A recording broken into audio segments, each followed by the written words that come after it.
Oke, halo semuanya. Perkenalkan, nama saya Rio Muhammad Fauzan dengan NIM 2530201117 dari Fakultas Teknik Teknologi Pangan.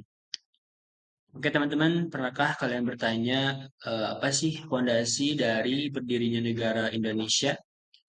Ya, jawabannya adalah Pancasila. Dalam video ini, kita akan menjelajahi makna Pancasila sebagai dasar negara. Dan bagaimana sih nilainya hidup dalam konstitusi dan hukum kita? Oke, makna Pancasila sebagai dasar negara. Pancasila sendiri bukan sekedar lambang atau slogan. Ia berfungsi sebagai dasar filsafat negara atau filosofis translate, yang artinya Pancasila sebagai landasan fundamental untuk menyelenggarakan segala aspek kehidupan bernegara. Secara hierarki, nilai-nilai Pancasila yang bersifat abstrak dan universal termuat dalam pembukaan Undang-Undang Dasar 1945. Kemudian dijabarkan lebih lanjut dalam pasal-pasal Undang-Undang Dasar 1945. Dan akhirnya menjadi pedoman yang konkret dalam berbagai undang-undang dan peraturan pemerintah. Lalu, bagaimana hubungannya dengan Undang-Undang 1945? Pembukaan Undang-Undang 1945 adalah sumber tertib hukum tertinggi di Indonesia, yang mana keempat alinianya mengandung jiwa dan tujuan bernegara, dan yang terpenting menetapkan Pancasila sebagai dasar negara.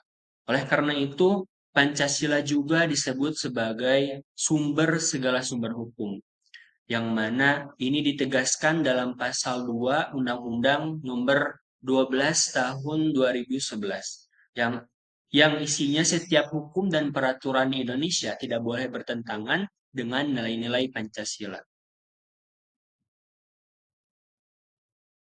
Untuk itu, nilai-nilai luhur Pancasila tidak hanya menjadi teori saja, tetapi nyata tercermin dalam pasal-pasal Undang-Undang Dasar 1945.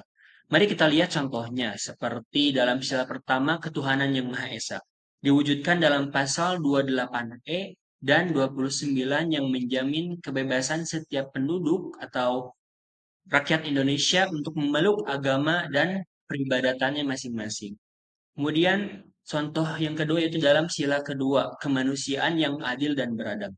Dijabarkan dalam pasal 27 sampai 28J yang mengatur kesetaraan hukum, kemudian hak asasi manusia, HAM, dan kesejahteraan individu.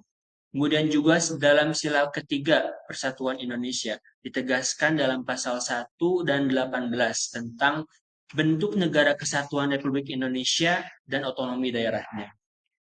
Juga dalam sila keempat, yakni kerakyatan, diatur dalam pasal 1, kemudian 2 dan 22E tentang kedaulatan rakyat, lembaga perwakilan, dan pemilihan umum yang demokratis. Juga dalam sila kelima, yaitu dalam keadilan sosial diwujudkan dalam pasal 33 dan 34, yang mengatur perekonomian untuk sebesar-besarnya kemakmuran rakyat dan jaminan sosial bagi fakir miskin. Jadi dapat kita simpulkan bahwa Pancasila adalah jiwa atau fondasi bangsa Indonesia. Dari tingkat tertinggi konstitusi hingga hukum yang berlaku sehari-hari. Semuanya berlandaskan pada nilai-nilai Pancasila. Kita sebagai warga kita sebagai warga negara memahami hal ini adalah langkah awal untuk bisa menghayati dan mengamalkan nilai-nilai luhur tersebut dalam kehidupan bermasyarakat, kemudian berbangsa dan bernegara. Mungkin itu saja yang dapat saya sampaikan berkenaan dengan Pancasila dan kenegaraan. Sekian dari saya. Assalamualaikum warahmatullahi wabarakatuh.